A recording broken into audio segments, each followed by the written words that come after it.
Welcome to Inner Voice of Knowing podcast. I'm Kay Doran, a shamanic leadership coach and healer, guiding you through life with a foot in both worlds. When you understand the terrain of the inner landscapes, the mental, emotional, spiritual, and energetic, you will become the leader within your physical life, both personally and professionally. After all, the power of change is in your hands. Let's get this journey started.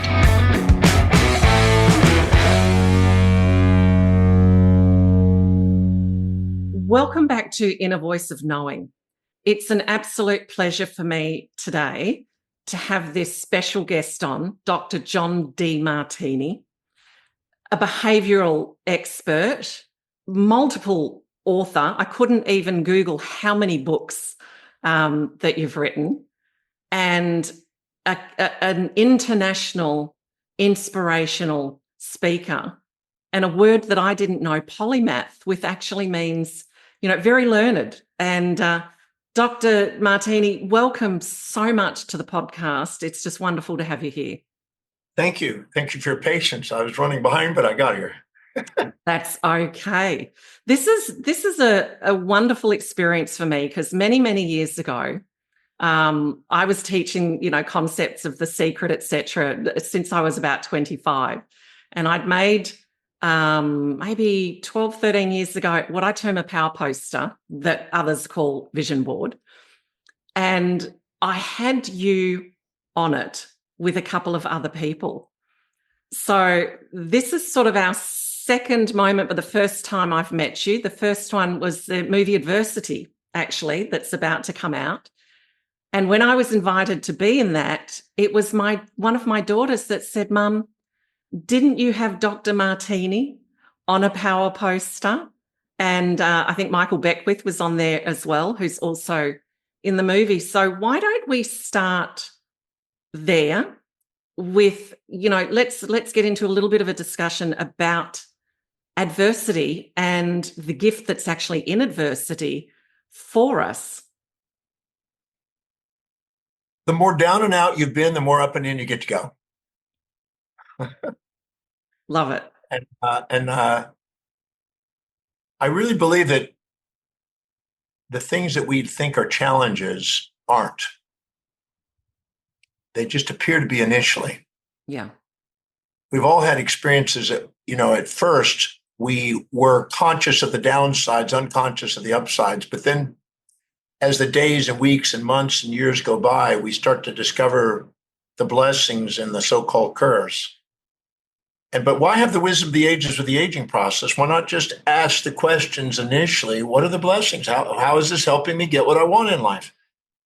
And I've had people that have come to me and they want to run their story and be victim of history. Yeah. And I have them ask them, so okay, how did it benefit you?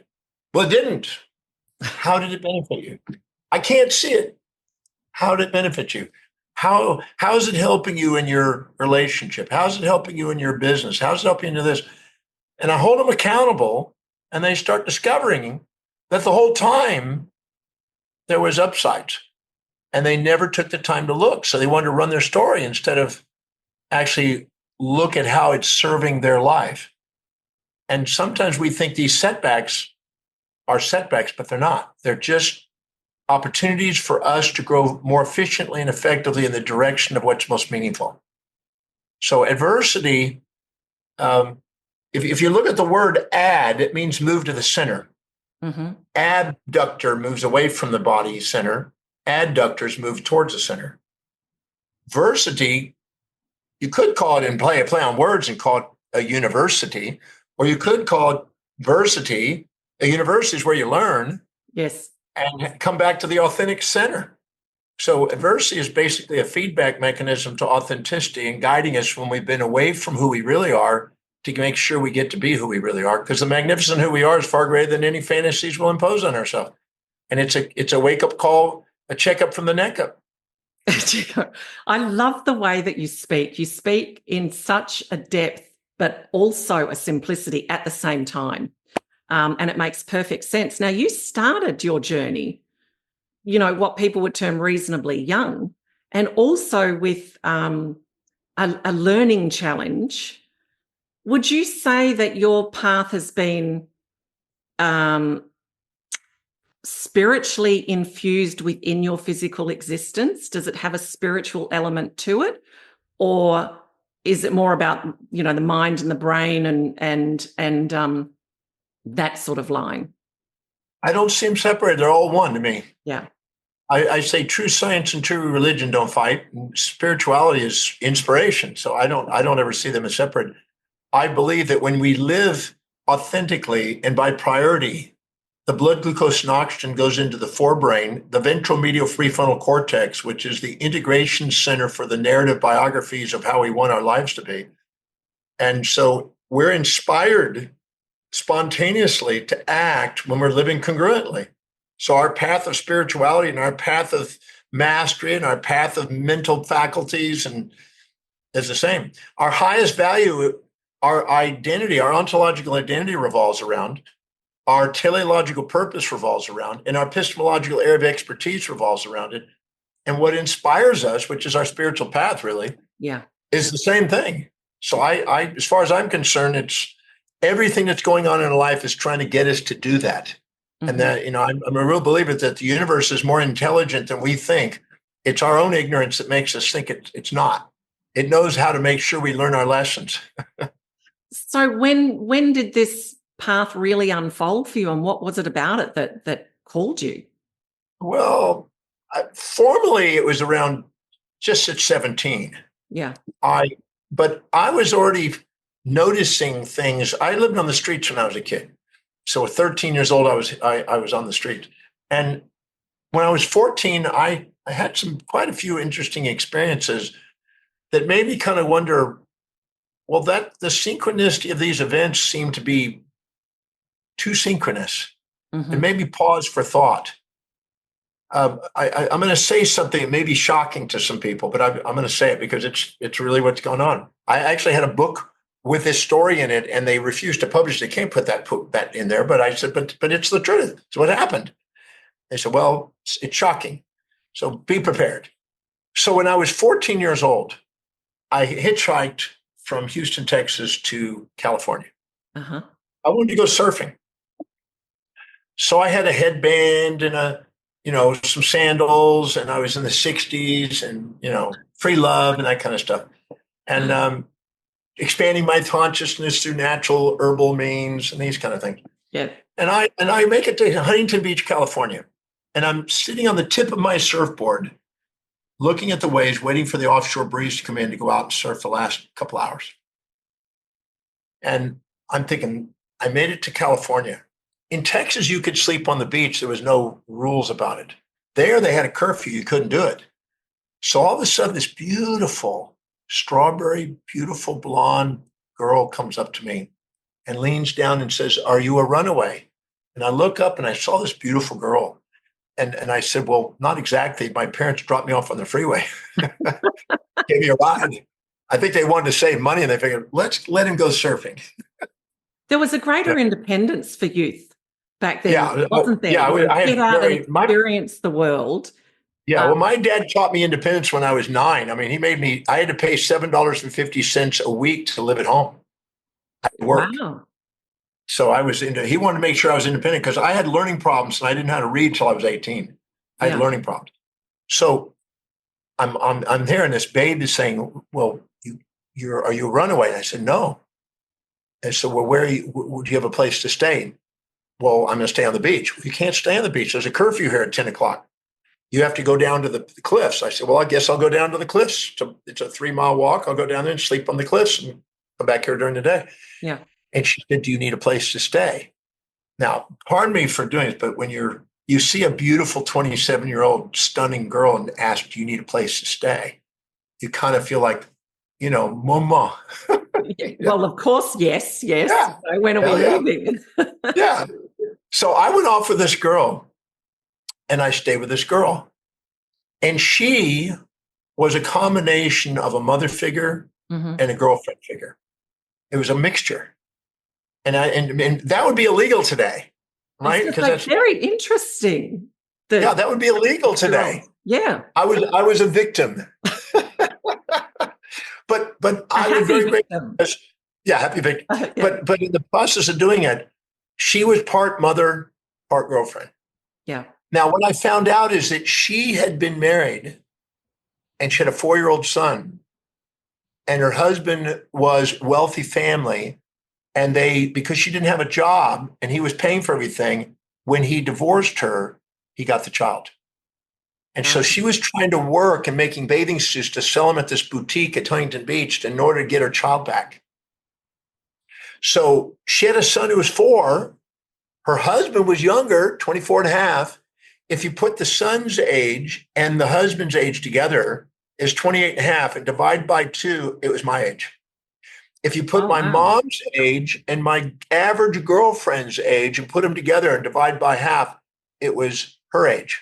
She was a balance of mother and girlfriend. I was a balance of son and husband. And we have this dynamic. And I got it at 14 that I'm not missing anything. You recognized it then in that experience? Yeah, I saw it because when I left her and I went back onto the streets because I had to leave there. Yeah.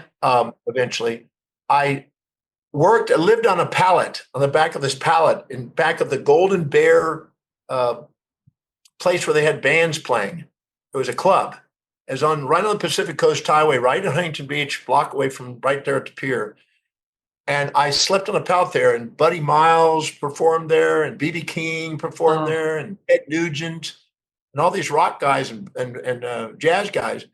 And they became like parents. And the girls on the beach became now girlfriends. And I watched this morphing.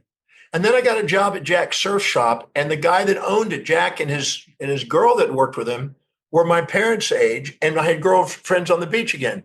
So I was watching this morphing of parents and girlfriends keep changing form. And then I hitchhiked down to Mexico and I watched Who Picked Me Up.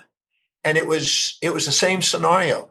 And so I kind of got this sense that there was a higher order, some sort of something keeping an eye on me. I don't know how to describe it. It wasn't something intellectual. It was just something I felt like I was being taken care of.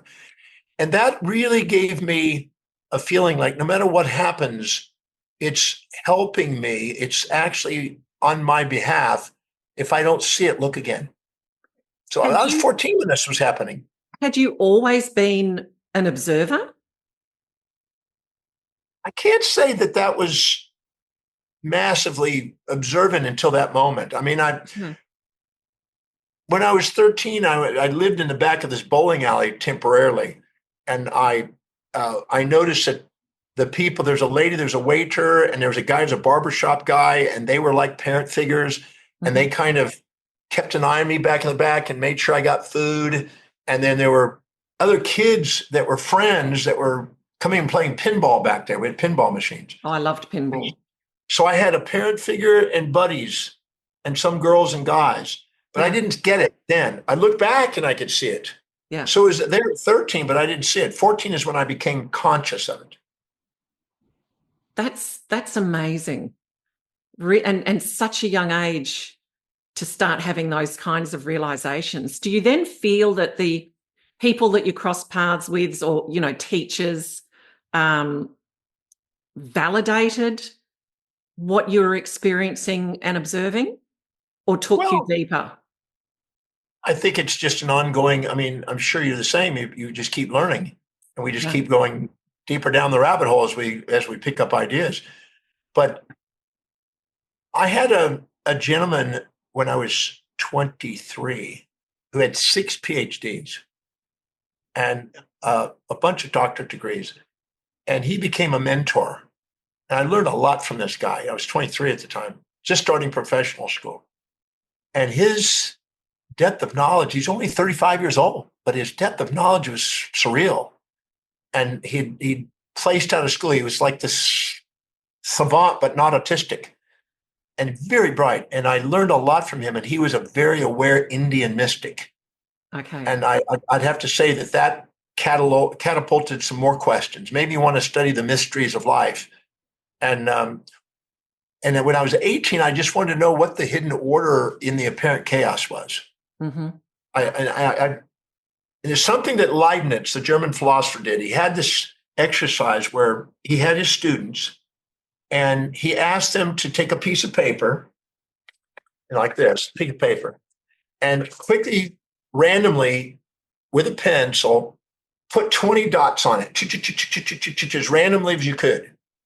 But make sure you number the sequence of whatever you randomly want to put. Just put it down, whatever sequence you can make it. Then he would take that piece of paper and he put a Cartesian grid on an XY axis. And then he would write a mathematical formula for the function of X versus in relationship to Y. And then he'd have them go out there and do the function, and all their positions had a math to it. And it just stuck in my head. I thought, this guy, what they thought was random, he had knowledge of an order that they didn't see. Yes. And Stephen Wolfram, the mathematician, said that the difference between randomness and order, or disorder and order, is the computational boundary of our awareness.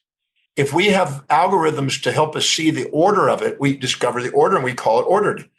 If we don't, we call it disordered. And at very young age, I wanted to know the hidden order and the apparent chaos. And so I worked at developing methodologies in thermodynamics and physics, on probability statistics, to try to find hidden order in chaos. That led me to fractal studies and all kinds of interesting mathematics. But in psychology, in other words, why do things happen in people's lives? And what's the message that they can bring? I absolutely love that pursuit. And that really, I think, had something to do with back when I was 13, 14. 14 for sure. I remember the first time I heard you, John, and my path has been very self-taught. I've had an inner voice of knowing all my life. I'd go to speak to my mother or something, she couldn't respond, and instantly it would be like this internal educator as to what was happening with her subconscious, what was going on. Like, it was just teaching me all the time. So my path has been a little bit different, but I came to the conclusion in my 20s that exactly that, that there's a positive within the negative, and, that's how we create the harmony. It was while I was doing my own healing journey and trying to do it in a way that others were saying, and I'd spiraled down. It just became darker and darker. And I remember sitting in meditation once going, there must be an easier way than this. This doesn't feel like healing. And that's when I came to that understanding of go back and look at every gift that was in each experience and sort of create that. And it freed me. And the first time I heard you speak, I was just sitting there going, oh my gosh, this is what you're talking about, because I wasn't hearing that, generally within the community that I was sort of, searching in. And I just remember sitting there going, wow. And then the way you were able to explain it and bringing all these different elements to it, it's led you to, the programs that you run, the Demartini Method and the breakthrough experience. Is that also because you started to applying it to your life? We want to know, people are going to want to know, well, Dr. Demartini too has actually faced challenges. And how quickly was it for you to apply and actually integrate in order to come to that? What we teach is what we're working on, isn't it? Yeah, that's for sure. So I don't think anybody's done. I think it's working in progress. It's always road construction. I have definitely been blessed to learn a lot of different topics, a lot of different ideas, and getting to work with people, watching people's lives change is so inspiring. But you as you go along on your journey, the way I found it is I learned that values were very important, and that everybody has a hierarchy of values. And I realized that if you live by your highest values, your self-worth goes up, the order goes up, your liberty goes up, your vitality goes up, your space and time horizons expand, you have more self-actualization, fulfillment. So I basically learned to delegate everything else. So I'm useless except in teach, research, write, and travel. I'm basically useless. I had a girl that was saying, are you available for dating? And I said, if you knew how useless I was, you wouldn't want to date me. I told her that. I said, because I'm used, all I can do, only thing I'm decent at is teach, research, write, and travel. That's about it. And I was joking with her, but not really joking. Yeah, yeah. I'm warning, because if not, she'd create a fantasy about maybe I'm going to be somebody I'm not. But bringing And in the right partnership would be perfect for you, though, wouldn't it, John? yeah, well, I had a magnificent partner. She passed away. But Yeah. I've dated a few girls since, and they're lovely girls, and they're fantastic. And they said, if I ever decide not to teach, research, and write, to travel as much as I do, please call me. One of those things. Interesting. Yeah, because I'm pretty dedicated to what I do, and that's higher on my priority than, I guess, relationships. So, but I really believe that whatever's happening, if we delegate lower priority things that aren't inspiring to us, and say no to things that aren't really important and stick to the things that are, our trauma, whole hum doldrums, pity parties, Yeah. all the stuff that we go through goes down. So anytime there's a challenge, I just give it to the people I delegate it to and said, this is now your problem, and they have job security. And I just basically stick to what I do more effectively. And I am only decent in those areas, and I'm useless out. I haven't cooked since I was 24. I haven't driven a car in 35 years. I've got a concierge, I've got a captain, I've got a pilot, I've got everybody in line, to do it. I hired George Clooney to make love with my girlfriend, to take care of those details, because my girlfriend loved me even more when I did that. So I just keep it simple and delegate. That's so funny. So what would you say to the people that go, oh, yeah, but you've got the money to do that? Do you know what I mean? How can I bring that into my life? I didn't have the money when I started that. I got the money because I did that. Yeah, love Because that. if you're free to do what you really love to do and do it in a way that's remunerated in a sustainable, fair exchange manner, become wealthy. I became wealthy not because I started out wealthy and then I delegated. I delegated so I could become wealthy. People don't get that. They think it's the other way around. I took your values test the other week. I thought, let me go in and have a look. I may have done it years ago. I can't recall. And I've done my brand values with someone who started off as a coach, is now a very dear friend. And I was really intrigued by the process. And at the end of it, I just looked at it and went, wow, that is so accurate. I think I was like 36%, number one, living spiritually. Second one was like 33%, fulfilling my soul purpose. Then it went down to family, and then very low on sort of organizing and all that sort of stuff. And I just thought that was incredibly true. Nailed it. Fascinating process to do. So I recommend that anyone listening to this, go and do it. It's a free thing to do. 46 years ago, I asked the question, why do some people walk their talk, some people live their life? Why do some people do what they say and some people don't? I narrowed it down to values. I realized that everybody's got a unique hierarchy of values. The hierarchy of values dictates how they perceive, decide, and act, and therefore their behavior, character, and destiny. And so I realized that most of the value determination process is determining what they think you should have as a value, what it ought to be, what it's supposed to be. And that's not what people live. So I created a system on determining what your life demonstrates, not what you fantasize, not what you say it is. What does your life demonstrate? Because I found so many people said, wealth is important to me, but they have no money. Relationship, but they have no dating. I want to know what your life demonstrates. So I put together that on my website, drdemartini.com. It's free. It's private. You can do it anytime. You can update it, take a look at it, because it does change as you go through life. Yes. And so it's wise to keep current with it, because if you're setting goals that aren't congruent with what is most valuable, you'll end up feeling the resistance and the distractions and the procrastination, hesitation, frustrations of trying to be somebody you're not. And this, it's a tool that's useful. It's used all over the place. I mean, millions of people use it now. And it's a simple tool. It takes about 30 minutes of your time. Yeah, it's powerful. I recommend everyone go in there and do it. I'm gonna get my husband to jump in and take a look.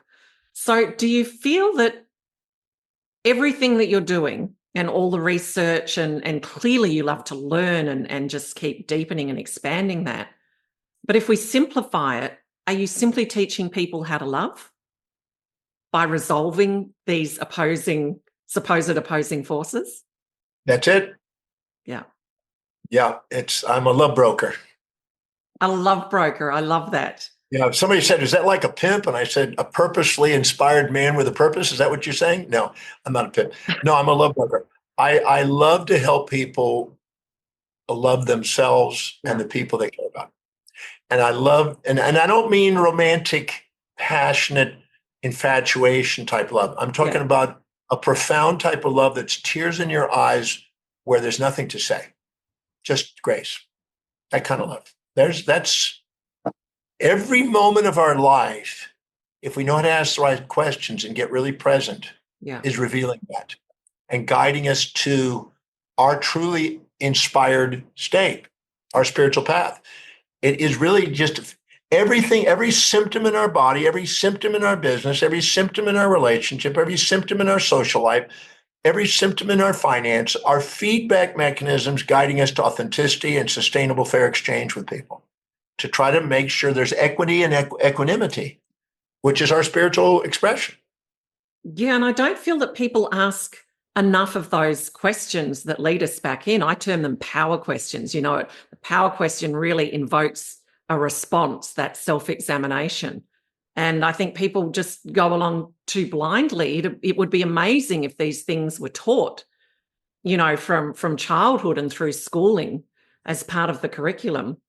Well, there's no reason why we can't. I guess that's what, if they did though, I'd probably be out of business. So I'm grateful that I get to participate in it. Well, you might be creating some of the programs for them. Who knows, John? Well, I have. We've done a lot for kids too. And and what's interesting is kids get it without all the strategies to dodge. When you deal with, I did a breakthrough experience, which is my signature program. I've done 1,225 times. About to do the one here in Honolulu in 2026, 1,226 and tomorrow. But I had a children's breakthrough and an adult's breakthrough down the hall from each other. And I had very specialized facilitators who had nearly, between the three of them, 100 years worth of experience working with children. They were in their 60s and up to 30 years worth of each of them. And I was working with the adults and going back and forth to the children while the adults were working on little exercises. I'd go back to the children, inspire them, and come back to the adults.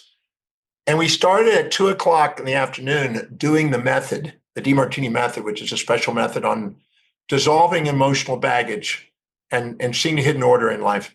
Yeah. And the parents, which were 30 to 70 years old, depending on their age, were still working in the evening. The kids were finished in 4.5 hours on this exercise. Yeah. And they started coming in the room with tears in their eyes and hugging their parents and then walking out and loving their parents. And the parents were in tears when this happened.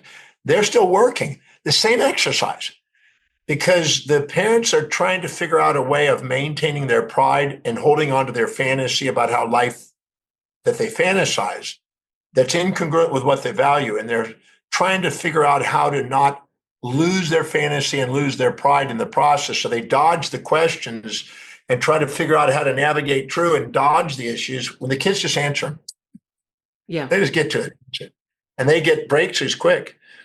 So it's interesting to watch the accumulation of the false identity as we go through life, trying to fit in. As Carl Jung says, we're in a world, we're trying to stand out, but we're trapped trying to fit in. And so we want to make a difference, but how are you going to make a difference fitting in? You make a difference by standing out. And conformity doesn't make enormity. So what we do is we literally get trapped in this false facade that we have to break through. And that's what breakthrough is about, breaking through the facade and coming through with the true you, which is way more magnificent. And people get really comfortable with the familiar. It's like, I know how to do this. I may not like it. I think I want to change, but I actually know how to play this aspect out in life, like I'm, spotlights on me. Do you Well, find that with people, and it's having to yeah. actually shift that? Of course, I'm stuck just like anybody else because when you go to a restaurant, you look at the menu like you're going to get something different, then you order the same friggin' thing a lot of times. So I'm stuck when it comes to ordering food. I have this, my on that menu, I know I've narrowed it down. I go, Stay with what you know. I just go in my regular. Yeah. Sometimes they have it ready before I even get to my table. They know me. So I can imagine. We're all stuck in some way. I mean, I'm stuck in my habits sometimes. Gosh, if we had it all perfect, there'd be no reason to be here experiencing the world, would there? Yeah, if any two people are exactly the same, one's not necessary, they say. So I'd rather be unique and find out my own little path. But at the same time, if somebody says, "Hey, we're trying something, this type of new meal out," I'll try it. But if I'm in a menu and I've already looked through the menu, I already kind of know what I like out of it. I narrow it down. But if somebody's got completely things I've never had, I'll go for it. I'm not that rigid. But I have a pattern. You're just not going to cook it. Well, you wouldn't want me to cook it. By me not driving, I've saved a lot of animals' lives, and by me not cooking, I've saved a lot of stomachs. So I've delegated to specialists. Beautiful. I'm having a dinner Monday night. I'm actually having my chef make dinner for Alan Wong, and Alan Wong actually Monday afternoon.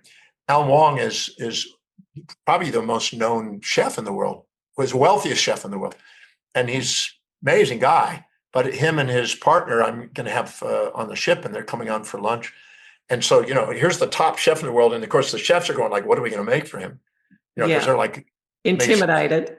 Yeah. And I'm going to tell them, that I'm joking. I'm going to joke with them. I says, "Well, I worked all morning on this thing for you."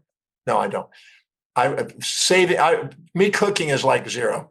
The probability of me cooking is zero. You can count on me to be researching, writing, and traveling and teaching. You can't count on me to cook.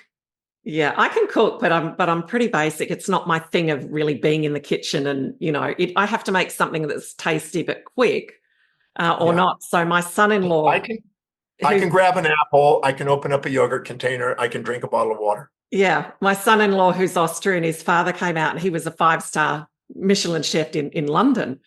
And, so we put on a barbecue and this and that. And he's like, "Hey, this is great. Did you make this?" And I'm like, no, I have to be honest, which is really interesting. But in the end, I just say, look, I put out a whole lot of love, but I'll, if I need to buy something from the supermarket, it's pre-made, it's going to be there. But hey, it's a table full of food, table full of love. Well, I would rather surround myself with people who are masters of what they do, who love what they do, and have them do what they do and stick to what my specialty is. And mine is just learning and teaching. And so I have quality cooks and quality this, and I try to do everything in delegate.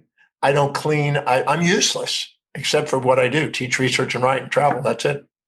But that's what brings you joy. That's what makes you. That's what I love doing. Why? To me, it doesn't make any sense. I ask myself, why would I want to do anything other than what I love doing every day?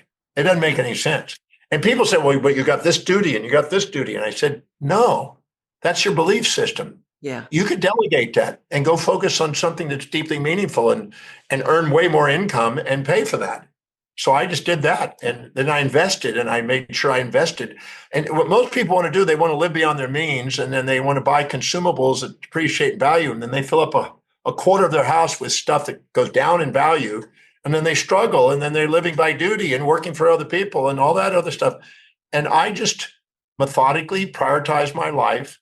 Yeah. I lived moderately, and I saved a lot and invested it. Yep. And then my money made me more money than I was working. And now I get to do what I love every day and delegate everything else. And I can't think of anything else I'd rather be doing. I stick to what I love. Continue to make goals, John? Yeah. Continue to make goals. Yeah, and absolutely. Yeah. I got so many goals, and I'm going to need multiple lives to get them done. How many books have you actually written? If you take just the paperbacks, about 46, and there's another one coming out. If you take manuscripts and textbooks and all those other books, it's about 300. Wow. And why live on a boat? Well, it's the best address I've been able to find on the planet. We go to Or the a most. ship. I'd say it's probably ship. Yeah. Yeah, it's a ship. Yeah. Yeah, a ship has a boat on it, Yeah. so we've got boats on it. But it's the best address I've been able to find on planet Earth, and Okay. we go to the most amazing places, get to do the most amazing things, go on expeditions. It's an educational experience, and the people that live on there are extraordinary. They're all movers and shakers that do amazing things. And there's only 100 of us that live on this big ship, and we travel around the world. Little village on the water. It's a community of great, loving people, and it's magnificent. Beautiful. So, what would be the one message you'd like to leave people with that they can harness and start to create change? I mean, you've said so much, but just that. Yeah. Go and do the value determination process, whoever's listening there on my website, drdemartini.com. It's free, it's private. Just go and do it. And then do it and make sure you're integral with your answers and not writing down fantasies. Don't write down what you think it ought to be, should be, supposed to be, got to be, wish to be, used to be. Write down what your life demonstrates. Mm-hmm. And then really meditate on that and ask yourself, how can I get handsomely and beautifully paid to do what's highest? And how can I delegate, surround myself with people that do the things that are lowest? And every time you do that, you liberate yourself. And then realize that your identity is revolving around that highest one. And when you give yourself permission to be you, the world starts rewarding you for that. I'm absolutely certain you will get rewarded by doing that. And the magnificence who you are is far greater than any fantasies you'll impose on yourself. So don't impose a fantasy of trying to be second at being somebody else. Be first at being you. And don't compare yourself to what other people do. Compare your actions to your own highest values to see how congruent you are with what you dream about. And then give yourself permission to metric the progress you're making and document the progress you make each day. And ask quality questions. How specifically is whatever's happened today, how did it help me get one step closer to it? And how is whatever happened on the way, not in the way? Mm-hmm. And prioritize it. And if you do, you have control over three things in your life: your perception, decisions, and actions. If you master the prioritization of that, you're doing as much as any human being can do in a day, and you're going to build incremental momentum to become unstoppable doing what you love. Beautiful. I think listeners are going to have to sort of listen multiple times to this conversation.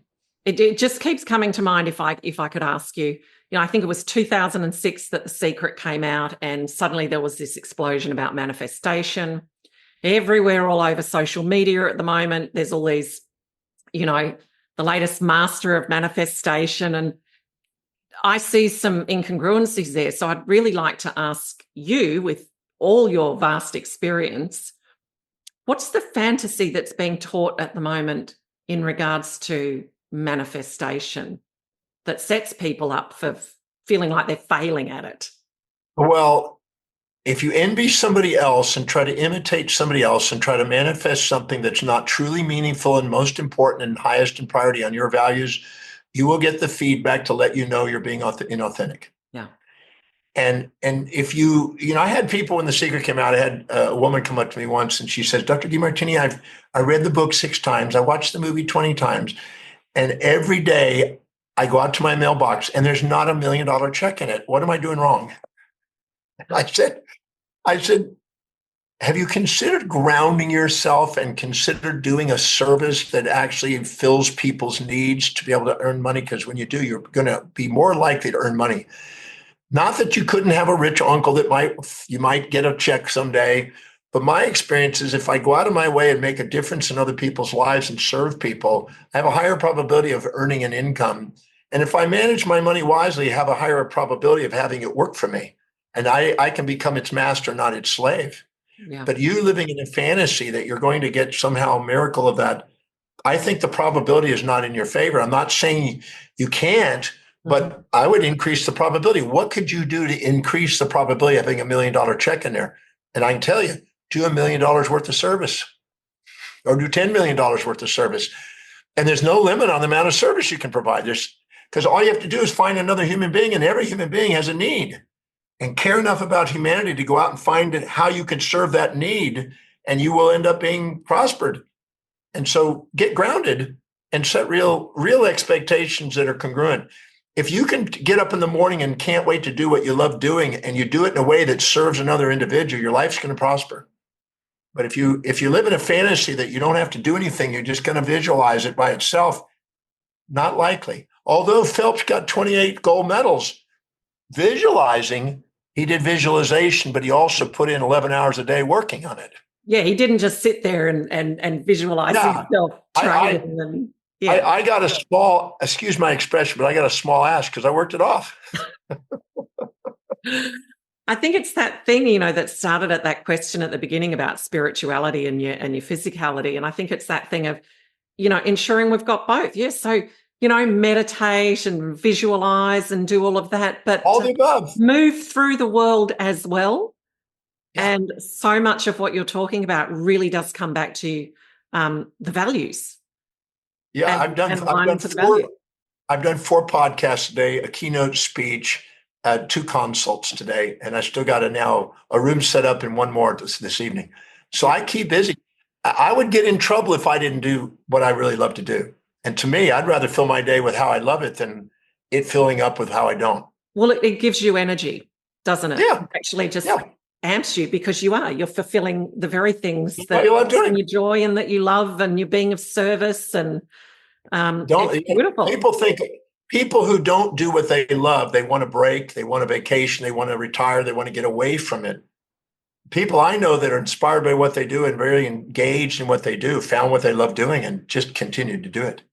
Yeah, beautiful. And sometimes you can just bring it in a way that transitions you. Like my eldest daughter is in a role in government that she doesn't necessarily love, but she's very much coming back to her creative self and setting up a business on the side that's ensuring she gets creative. And who knows then what happens and what that transitions her into, because I think living from what she loves. The symptoms of our life will kick our butt until we finally get authentic and what we really want to do. It won't let us down. It won't let you down. It will be there to kick your butt until you get to be truthful to yourself. Yeah, it's serving you. It's going to keep kicking until you make that change. I'm telling you what, that's why there's more patting on our butt than there is on our shoulders. For most people, not all people. So, Dr. Demartini, the podcast is called Inner Voice of Knowing, because that's where I like to guide people back to, because I see that as our GPS in life. I don't like to call it intuition. That feels sort of ethereal. For me, it is something that's very clear, that has driven my life since I was a young kid. And when I work with people, they go, God, it gets louder and stronger for them. Do you feel that you've had an inner voice of knowing in however you experience that, guiding you along your journey to bring you to this today? In 2006, when they did the movie The Secret, I said, when the voice and the vision on the inside is louder than all opinions on the outside, you're about your life, begin to master your life. Yeah. I've been following my inner voice and vision since I was a teenager. Beautiful. Thank you so much. Considering you've been doing keynotes and podcasts and another podcast to come, we won't draw on too much of your time. In fact, you've given almost an hour, and I'm just so appreciative of that, John. Thank you. And, really thank you. And can't encourage people enough to go to your website and to do their values. It is free and it's very insightful. And as Dr. Demartini says, do it authentically. Don't go from, the story and the fantasy. And I know from personal experience from doing it, it's very accurate. And I know a girlfriend of mine, when I told her you were going to be on, she jumped on and done it. And it's like, yeah, that's exactly you, and you're living in alignment with that. And I know people that have done your breakthrough experience as well. In fact, one of my very dear friends who does brand values in a very different way, like what you do with your values, and they actually aligned from what I did with her and yours that I did. And apparently you'd said to her, gosh, she's really insightful and getting all of this. And she's like, well, can I go home early? And you're like, no, you're staying to do the whole thing. And she said it was a fantastic experience. And I know others that have done that as well. And why wouldn't it be an amazing experience with where you come from, with what you know, what you continue to do? Thank you so much for what you bring to the world and to people's lives. I really appreciate Thank you. Thank you. I appreciate the opportunity to do it. Thank you for being patient, me getting on here, because I was running a minute behind there. But thank you. Thanks for your show, the questions, and may we continue to fulfill our missions. Absolutely. Join me on my next episode. And if you love this podcast, please subscribe by clicking on the plus button if you're on Apple, or like and follow on Spotify, rate and review. And please share Inner Voice of Knowing with your friends.